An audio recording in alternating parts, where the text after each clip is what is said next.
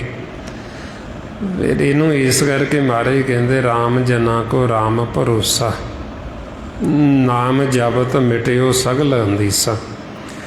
ਵੀ ਜਦੋਂ ਅਸੀਂ ਇਹ ਵਿੱਚ ਸਵਾਰਥ ਨਹੀਂ ਰੱਖਾਂਗੇ, ਬਿਨਾਂ ਸਵਾਰਥ ਤੋਂ ਕਰਾਂਗੇ, ਫਿਰ ਸਾਡਾ ਮਨ ਇਹਨਾਂ ਦੁੱਖਾਂ ਸੁੱਖਾਂ ਤੋਂ ਉੱਪਰ ਉੱਠ ਜਾਏਗਾ। ਜਦੋਂ ਅਸੀਂ ਉੱਪਰ ਉੱਠ ਗਏ ਅਤੇ ਫਿਰ ਸਾਨੂੰ ਇਹ ਬਰਾਬਰ ਹੀ ਲੱਗਦਾ ਵੀ ਇਹ ਤਾਂ ਸੰਸਾਰ ਦਾ ਆਰਜੀ ਹੈ। ਜੇ ਦੁੱਖ ਆ ਗਿਆ ਇਹ ਵੀ ਆਰਜੀ ਮਿਥਿਆ ਹੋਏ, ਜੇ ਸੁੱਖ ਆ ਗਿਆ ਇਹ ਵੀ ਆਰਜੀ ਮਿਥਿਆ ਹੋਇਆ, ਕਿਉਂਕਿ ਇੱਥੇ ਕਿਹੜਾ ਸਦਾ ਥਿਰ ਰਹਿਣ ਵਾਲਾ ਕੁਝ ਵੀ। ਅਤੇ ਇਹੋ ਮਹਾਰਾਜ ਆਪਾਂ ਨੂੰ ਸਮਝਾਉਂਦੇ ਵੀ ਤੁਸੀਂ ਇਹਨਾਂ ਤੋਂ ਉੱਪਰ ਉੱਠੋ। ਦੁੱਖ ਸੁੱਖ ਦੋਨੋਂ ਸਮ ਕਰ ਜਾਣੇ ਔਰ ਮਾਨ ਅਪਮਾਨਾ, ਹਰਖ ਸੋਗ ਤੇ ਰਹੇ ਅਤੀਤਾ ਤਿੰਨ ਜਗ ਤੱਤ ਪਛਾਣਾ। ਬਈ ਅਸੀਂ ਹਰ ਤੱਤ ਦੀ ਪਹਿਚਾਣ ਫੇਰ ਹੀ ਕਰਾਂਗੇ। ਹਰ ਤੱਤ ਕਹਿੰਦੇ ਨਾਮ ਨੂੰ, ਸ਼ਬਦ ਗੁਰੂ ਨੂੰ। ਬਈ ਜੇ ਅਸੀਂ ਇਹਨਾਂ ਤੋਂ ਉੱਪਰ ਉੱਠਾਂਗੇ, ਦੁੱਖਾਂ ਸੁੱਖਾਂ ਤੋਂ, ਹਰਖ ਸੋਗ ਤੋਂ, ਖੁਸ਼ੀ ਗਮੀ ਤੋਂ, ਜੇ ਅਸੀਂ ਮਾਣ ਅਪਮਾਨ ਤੋਂ ਉੱਪਰ ਉੱਠਾਂਗੇ, ਇਹਨਾਂ ਨੂੰ ਸਮ ਕਰਕੇ ਚੱਲਾਂਗੇ, ਫਿਰ ਅਸੀਂ ਉਹ ਹਰ ਤੱਤ ਦੀ ਪਹਿਚਾਣ ਕਰ ਲਵਾਂਗੇ। ਇਸ ਵਾਸਤੇ ਹੁਣ ਇਹ ਆਪਾਂ ਸਿਮਰਨ ਜਿਹੜਾ ਕਰਨਾ, ਇਸ ਵਾਸਤੇ ਕਰਨਾ ਵੀ ਸਾਡੀ ਸਿਆਣਪ ਹੈ ਜਿਹੜੀ ਸਾਡੀ ਮੱਤ ਖਤਮ ਹੋ ਜੀ। ਇਹ ਗੁਰਬਾਣੀ ਗੁਰੂ ਨੂੰ ਪੜ੍ਹਨਾ ਇਸ ਵਾਸਤੇ ਵੀ ਜੋ ਸਾਨੂੰ ਗੁਰੂ ਕਹਿ ਰਹੇ ਉਹ ਸਾਨੂੰ ਗਿਆਨ, ਸਾਨੂੰ ਸੋਝੀ ਹੋ ਜੀ। ਅਤੇ ਸਤ ਸੰਗਤ ਕਰਨੀ ਵੀ ਜੋ ਸਾਨੂੰ ਸਤਿਗੁਰੂ ਉਪਦੇਸ਼ ਦੇ ਰਹੇ ਅਸੀਂ ਉਹ ਉਪਦੇਸ਼ ਨੂੰ ਮੰਨ ਸਕੀਏ, ਕਮਾ ਸਕੀਏ।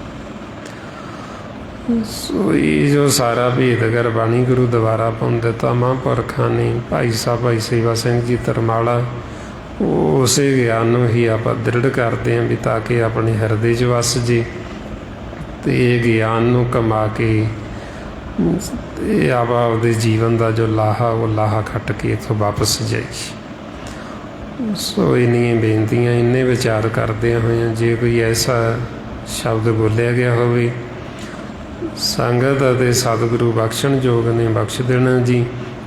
ਵਾਹਿਗੁਰੂ ਜੀ ਕਾ ਖਾਲਸਾ, ਵਾਹਿਗੁਰੂ ਜੀ ਕੀ ਫਤਿਹ।